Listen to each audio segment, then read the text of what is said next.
오늘은 요한복음 11장 1절에서 16절 말씀 중심으로 죽음이 아닌 영광을 향한 길이라고 하는 제목의 말씀으로 함께 은혜를 나누려고 합니다. 사랑하는 여러분, 요한복음 10장과 11장은 분리할 수 없는 하나의 구속사적 드라마입니다. 10장에서 예수님은 나는 양들을 위해 죽는다 하고 말씀하셨고, 11장에서는 그 죽음의 길로 첫 발을 내딛는 장면이 등장합니다. 그리고 그 시작이 바로 나사로의 병이고, 그 병을 향한 예수님의 지연과 침묵으로 이어집니다. 이제 우리는 바로 이 지점에서 오늘 본문을 상고해 보려고 합니다. 자, 먼저 본문 1절, 2절을 다 같이 보시겠습니다. 같이 한 목소리로 봉독하시면, 자, 어떤 병든 자가 있으니 이는 마리아와 그 형제 마르다의 촌 베다니에 사는 나사로라. 이 마리아는 향유를 주께 붓고 머리털로 주의 발을 씻기던 자요, 병든 나사로는 그의 오라비로라. 사랑하는 여러분, 신앙생활을 오래 해도 풀리지 않는 질문이 있습니다. 왜 하나님이 사랑하시는 사람도 아픔을 겪는가? 또 사랑한다면 왜 즉시로 고쳐주지 않을까? 오늘 본문은 바로 이 질문의 한가운데 서 있습니다.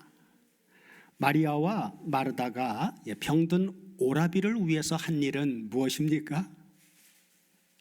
본문 3절을 다 같이 보시면, 자, 이에 그 누이들이 예수께 사람을 보내어 가로되 주여 보시옵소서, 사랑하시는 자가 병들었나이다 하니, 그렇지요. 그래서 나사로의 누이 마르다와 마리아는 예수님께 급하게 사람을 보냅니다. 주여 보소서, 주께서 사랑하시는 자가 병들었습니다. 여기 사랑하는 자 할 때 여기에서 사랑하시는 이라고 하는 부분을 원문을 살펴보면 우리말로 사랑으로 번역된 단어가 원어 성경에는 두 가지 단어가 나오는데, 자, 여기에는 원형이 필레이스인데 원형이 필레오입니다. 그래서 이 필레오라고 하는 사랑은 친밀히 아끼다, 그리고 마음으로 가깝게 사랑하다라고 하는 뜻입니다. 그래서 이 필레오라고 하는 사랑은 긴 시간을 통해서 서로 마음을 나누고 하는 그런 인간적인 사랑을 표현합니다. 자, 마르다와 마리아의 다급한 초청에 예수님은 어떻습니까? 즉시로 가시지를 않습니다. 그들이 가장 애타게 기다리던 순간에 주님은 침묵하십니다.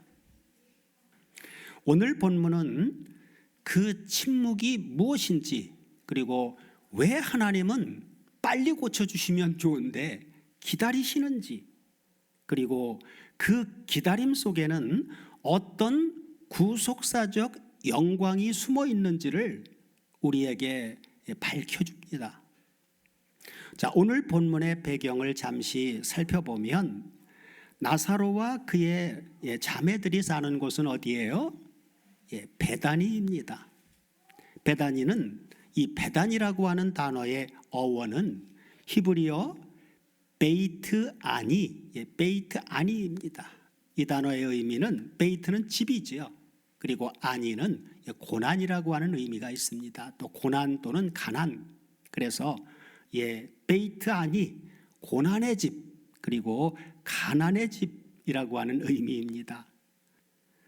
자, 하나님은 왜 고난의 집 같은 곳에서 가장 큰 영광을 드러내실까요? 이는 성경 전체에 흐르는 구속사적인 패턴입니다.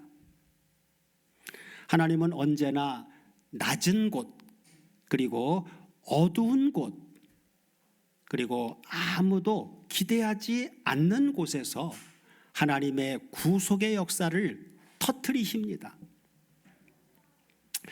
베들레헴의 구유, 그리고 갈릴리의 작은 마을들, 그리고 오늘 본문의 베다니의 조용한 골목길에서 예수님은 죽음을 뒤집는 표적을 행하시고, 그 표적은 곧 어디로 향하는 길로 이어집니까? 십자가로 향하는 길을 열어버립니다. 그래서 요한복음 11장은 죽음과 부활, 그리고 십자가와 영광이 한 지점에서 만나는 구속사적 전환점입니다.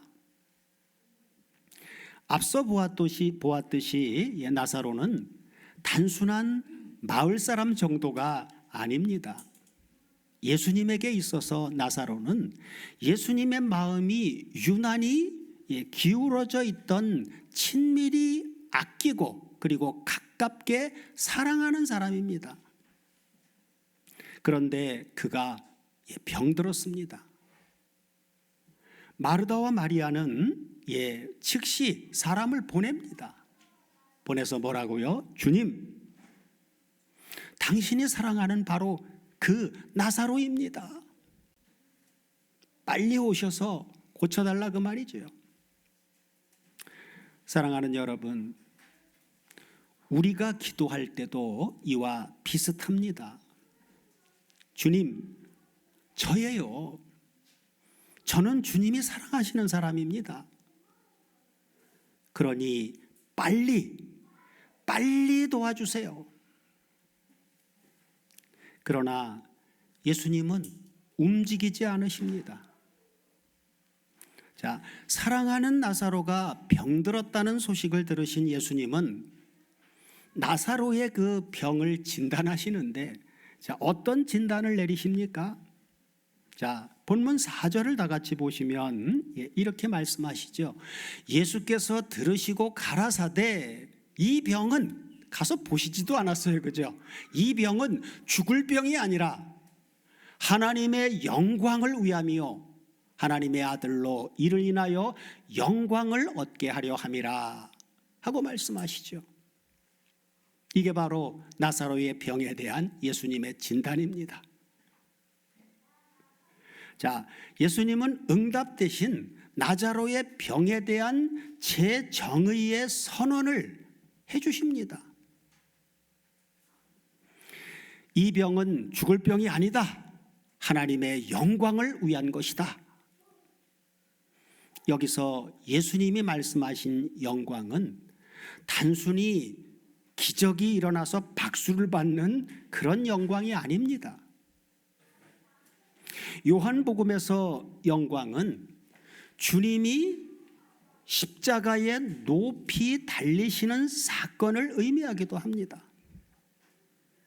다시 말해, 나사로가 살아나는 영광은 주님이 십자가에서 죽으시는 고난과 맞닿아 있습니다. 누군가를 살리는 영광 뒤에는 반드시 누군가의 희생적 죽음이라고 하는 영광이 숨어 있음을 주님은 미리 선포해 주신 것입니다. 그리고 여기 이 병은 죽을 병이 아니다 해서 죽을 병이라고 하는 부분은 원문을 보면 헬라어로 어떻게 나와 있느냐? 원문을 보면 좀 아래쪽이죠. 자, 프로스 따나톤. 프로스 따나톤.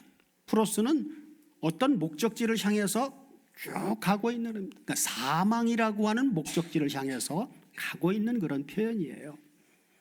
그래서 이것은 죽음으로 끝나게 하는 목적의 병이 아니다 라고 하는 말씀입니다. 프로스 따나톤, 죽음으로 끝나게 하는 목적의 병이 아니다. 겉으로는 죽음처럼 보이지만 예수님의 관점에서 사랑하시는 자의 죽음은 영광으로 이어지는 통로입니다. 이어지는 본문 5절, 6절을 보시면 요한복음에서 가장 역전된 문장이 등장합니다.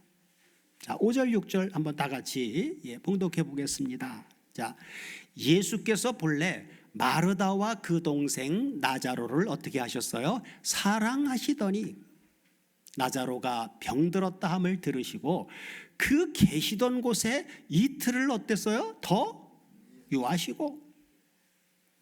아니, 사랑하면 빨리 가서 고쳐주셔야 되는 거 아니에요? 근데 예수님은 들었어요. 그리고 이틀을 더 거기에 유하셨다는 거예요. 자, 무슨 말입니까? 예수께서는 나사로를 사랑하시기 때문에 이틀을 더 지체하셨다는 것입니다. 사랑하기 때문에 지체하셨다는 거예요. 이해가 되십니까?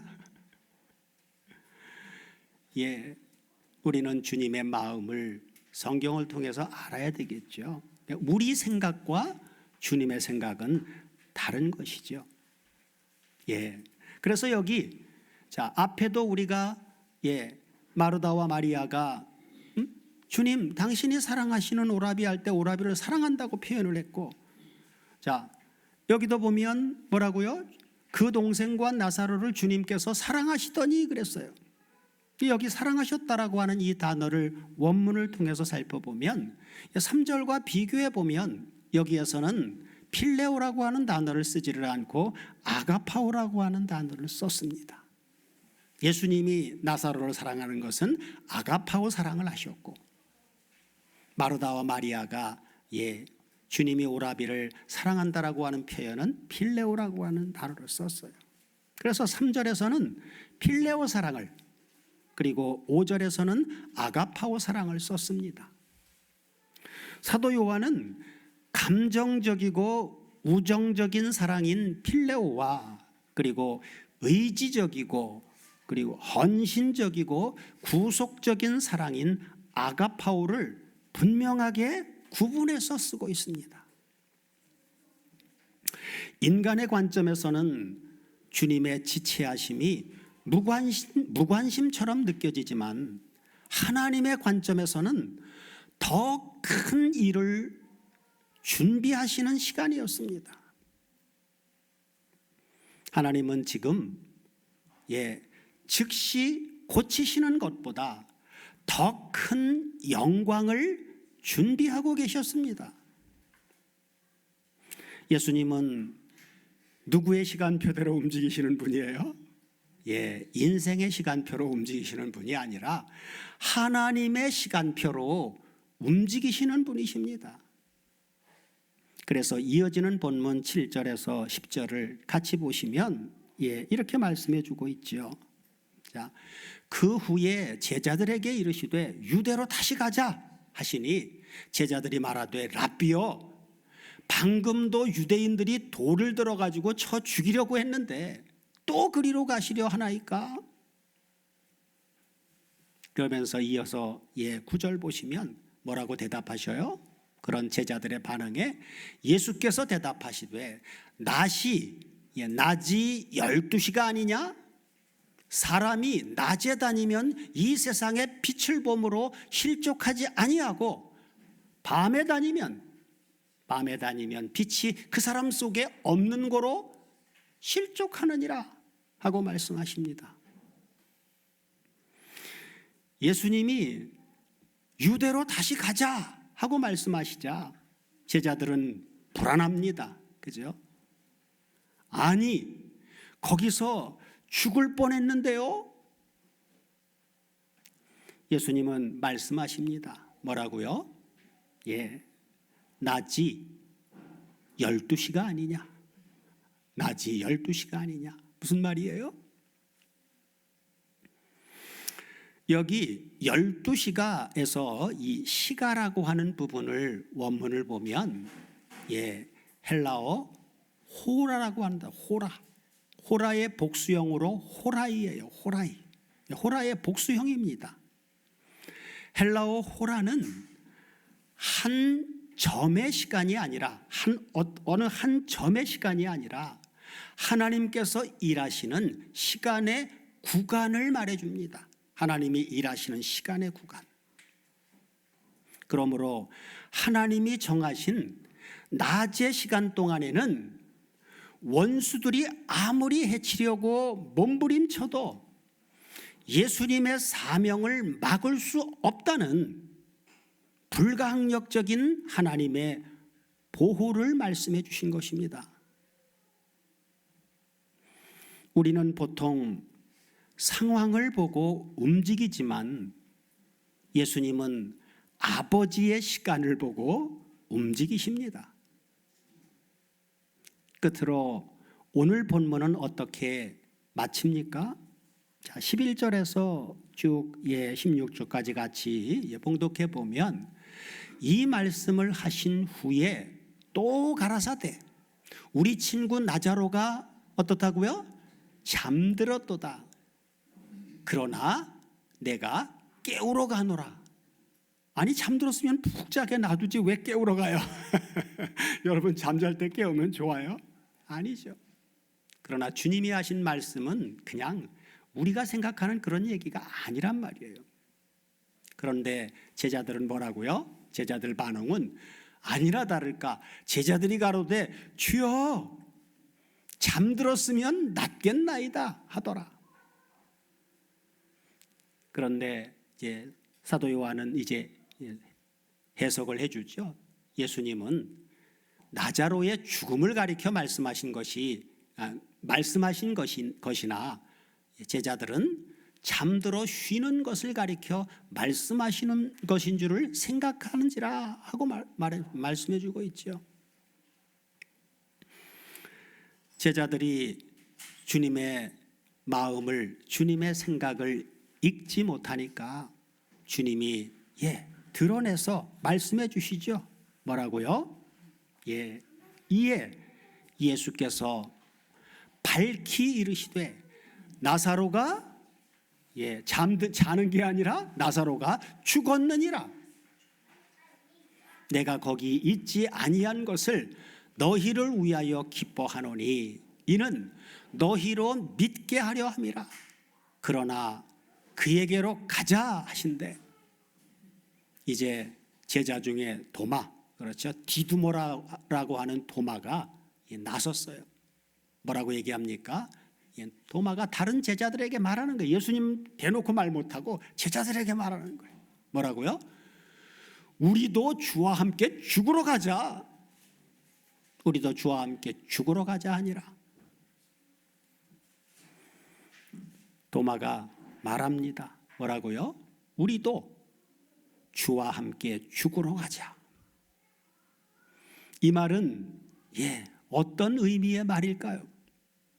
도마가 한 이 말, 이 말은 비장한 충성심처럼 보이지만 한편으로는 주님이 생명의 주관자이심을 온전히 믿지 못한 채 내뱉는 비관적인 탄식이기도 합니다. 어차피 죽으러 가는 길이라면 그냥 같이 가서 죽자 하는 식의 체념 섞인 열정입니다.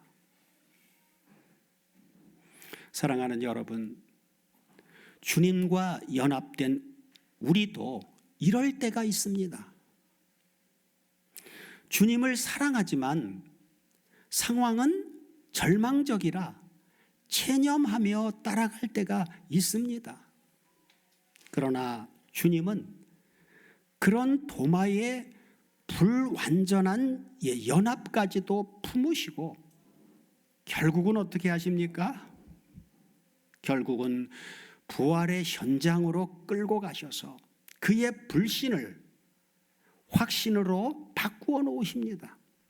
그게 바로 주님이 사랑하시는 아가파오 사랑이에요. 아가파오 사랑. 끝까지 헌신적으로, 그죠? 희생적인 하나님의 사랑으로 사랑하는 것입니다. 하나님은 택하신 자녀를 결단코 버리시는 일이 없습니다. 결단코 하나님의 아들다운, 하나님의 자녀다운 자녀로 빚으십니다.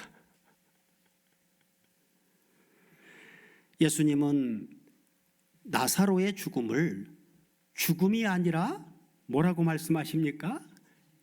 잠이라고 말씀하십니다. 11절에서 우리 친구 나사로가 잠들었도다 하셨죠. 자, 여기 잠들었도다라고 하는 이 부분이 원문을 보면 헬라어 원형이 코이마오라고 하는 단어입니다. 코이마오. 성경은 그리스도 안에 있는 자의 죽음을 코이마오라고 하는 잠으로 표현하기도 합니다. 성경이 성도의 죽음을 잠으로 표현하는 이유는 무엇일까요? 잠은 뭐가 있어요? 자면 그 다음에 이어지는 게 뭐예요? 다시 깨어나는 것을 전제합니다. 그죠? 그래서 성경은 성도의 죽음을 그리스도 안에서 무엇을 다시 깨어나는 것, 죽은 다음에 다시 깨어나는 건 바로 부활이죠. 그죠? 그래서 성경은 성도의 죽음을 그리스도 안에서 부활을 기다리며, 그리고 하나님 안에 거하는 안식의 잠으로 표현한 것입니다.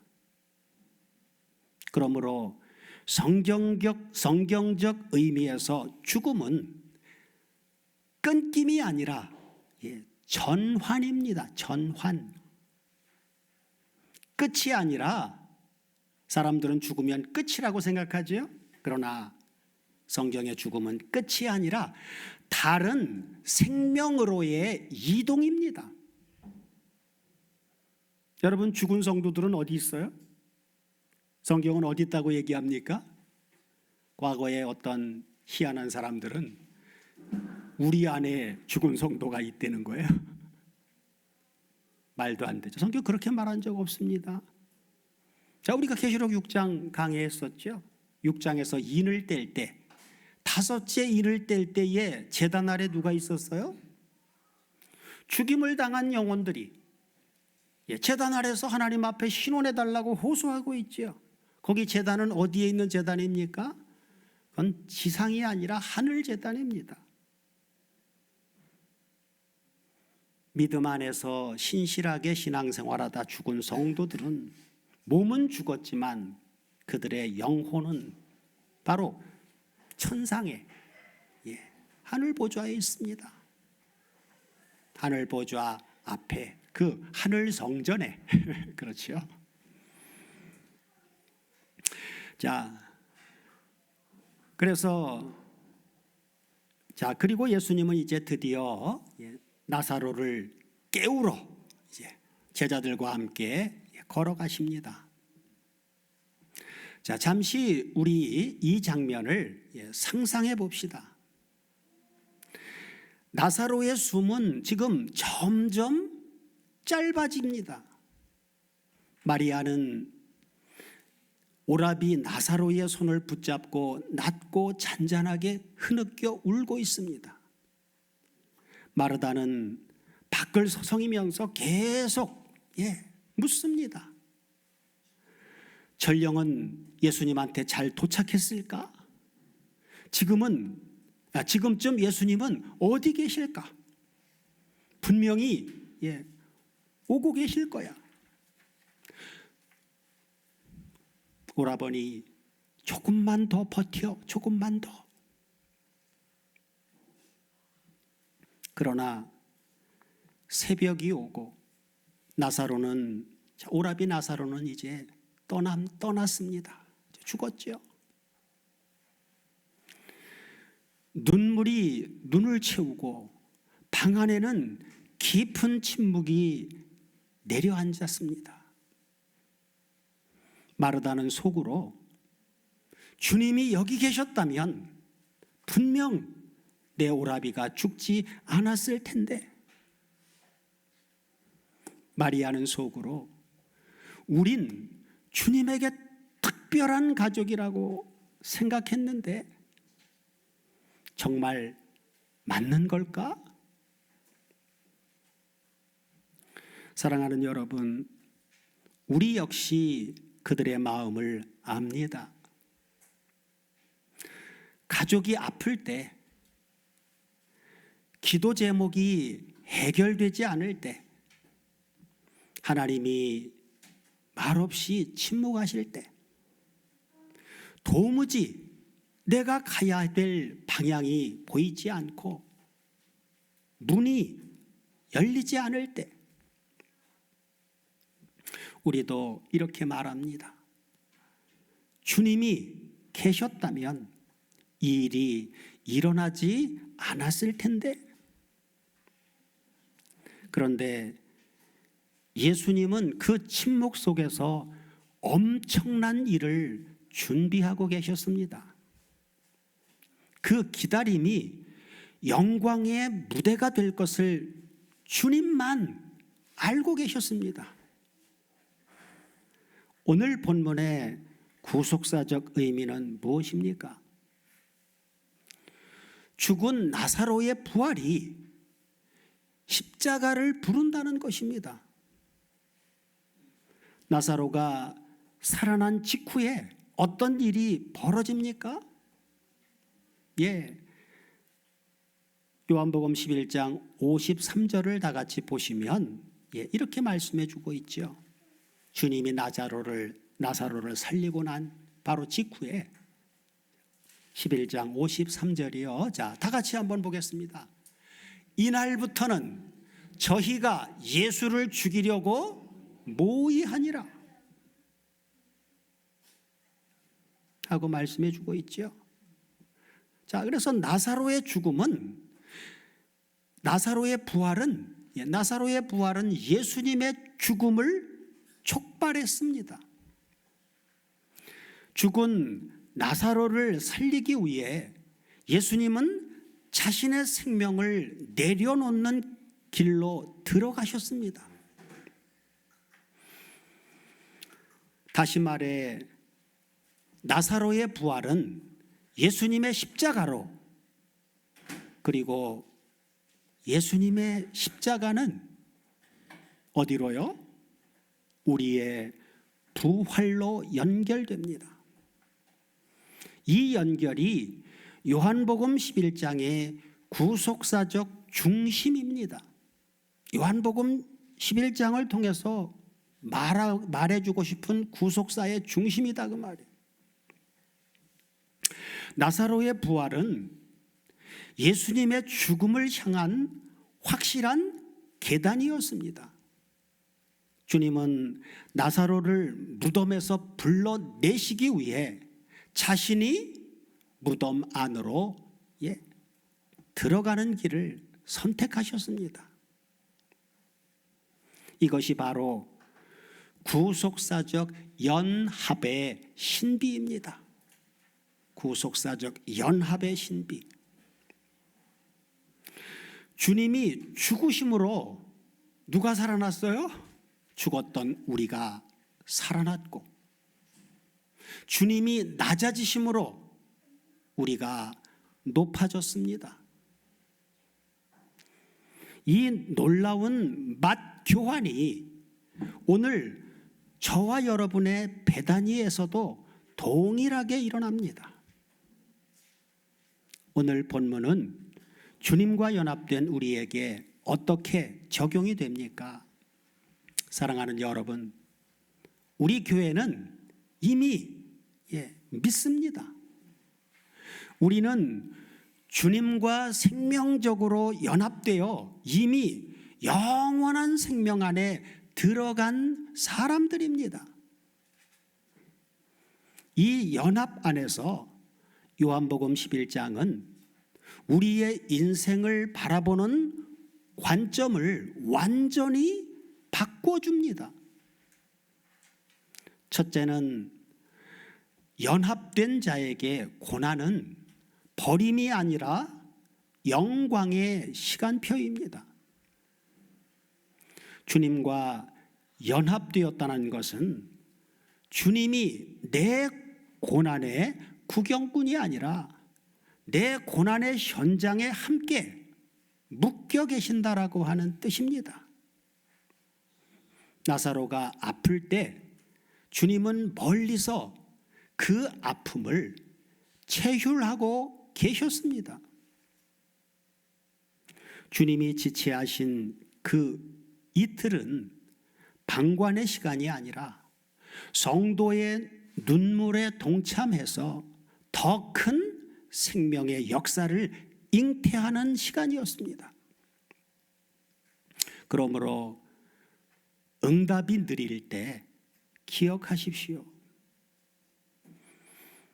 주님은 여러분과 함께 그 기다림의 시간을 함께 견디고 계십니다. 예수님은 나사로를 사랑하시기 때문에 아가파오 사랑하시기 때문에 기다리셨습니다. 저와 여러분의 삶에서도 마찬가지입니다. 응답이 느릴 때, 문이 닫혀 있을 때, 치료보다 악화되는 것 같을 때, 하나님이 침묵하시는 것처럼 보일 때, 그것은 버림이 아니라 더 큰 영광을 위한 하나님의 준비 시간입니다. 둘째는 연합된 자의 삶에는 죽음이 없고 잠이 있을 뿐입니다. 예수님은 나사로의 죽음을 죽었다고 말씀하지 않으십니다. 뭐라고 얘기를 하셔요? 잠들었다. 잠들었다 하고 말씀하십니다. 저와 여러분의 삶에도 마찬가지입니다. 우리의 비전이 죽어 보일 때, 관계가 죽어 보일 때, 내 안에 뜨거운 열정이 죽어 보일 때, 사명이 사라진 것 같을 때, 그것은 끝이 아니라 부활을 준비하는 잠일 뿐입니다. 부활을 준비하는 잠일 뿐이에요. 자, 그 다음에 셋째는 연합된 자에게 모든 절망은 부활의 무대가 됩니다. 나사로의 죽음은 가장 깊은 절망처럼 보였지만 하나님의 가장 큰 영광을 드러내는 자리였습니다. 저와 여러분의 절망도 마찬가지입니다. 주님은 저와 여러분의 고난의 집, 가난의 집, 베다니로 오십니다. 그리고 그곳을 부활의 무대로 바꾸십니다. 사랑하는 여러분, 오늘 우리의 삶에도 베다니가 있습니다. 내 가정의 베다니, 건강의 베다니, 자녀 문제의 베다니, 경제적 베다니, 관계의 베다니, 또 마음의 베다니. 하나님은 바로 그 자리에서 죽음을 영광으로 바꾸십니다. 하나님은 저와 여러분의 베다니를 결단코 떠나지 않으십니다. 지체하는 것 같아도 그 지체는 사랑의 지체입니다. 예수님은 말없이 그리고 천천히 그러나 정확하게 그 길을 걸어오고 계십니다. 그러므로 그 길은 죽음이 아닌 영광을 향한 길입니다. 사랑하는 여러분, 예수님의 베다니로 걸어가신 길은 겉으로 보기엔 죽음으로 가는 길처럼 보였지만 그 속에는 하나님의 영광으로 가는 길이 열려 있었습니다. 우리의 오늘 우리의 삶도 그와 같습니다. 기다림 속에서, 그리고 눈물 속에서도, 고통 속에서도, 모르는 시간 속에서도 하나님의 영광이 준비되고 있습니다. 그래서 성경 히브리서 12장 2절은 우리에게 이렇게 말씀해 줍니다. 다 같이 한번 보시겠습니다. 믿음의 주여 또 온전케 하시는 이인 누구를 바라보자고요? 예수를 바라보자. 저는 그 앞에 있는 즐거움을 위하여 십자가를 참으사 부끄러움을 개의치 아니하시더니 하나님 보좌 우편에 앉으셨느니라. 여기 즐거움이라고 하는 이 부분을 원문을 보면 이 단어가 헬라어로 카라라고 하는 단어인데, 이 단어의 원 의미는 유쾌함 그리고 은은한 기쁨입니다. 카라는 기쁨이라고 하는 의미가 가장 커요. 자, 그래서 우리와 연합된 대제사장이신 주님은 요한복음 17장 13절에서 이렇게 기도하셨습니다. 요한복음 17장 13절을 보시면 뭐라고요? 자, 다 같이 한번 보겠습니다. 지금 내가 아버지께로 가오니 내가 세상에서 이 말을 하옵는 것은 저희로 내 기쁨, 카라, 내 기쁨을 저희 안에 충만히 가지게 하려 함이니이다. 그러므로 주님과 연합된 자는 감히 이렇게 고백할 수 있습니다. 주님, 제 삶의 모든 배단위는 죽음이 아니라 영광을 향한 길입니다 하고요. 주님은 지금도 우리의 배단위로 오고 계십니다. 저와 여러분의 배단위를 향해서 묵묵히 걸어오고 계십니다. 부활의 주님이 오시면 죽었던 것이 일어나고 무너졌던 것이 세워지고 절망은 영광의 문이 됩니다. 사랑하는 여러분, 그 길은 죽음이 아닌 영광을 향한 길입니다. 주님의 지체하심은 방관이 아니라 더 큰 사랑의 준비인 만큼 오늘도 여러분의 배단위에서 절망의 돌문을 열고 걸어오시는 부활의 주님을 믿음의 눈으로 바라보시길 우리 주 그리스도 예수의 이름으로 축원합니다. 아멘.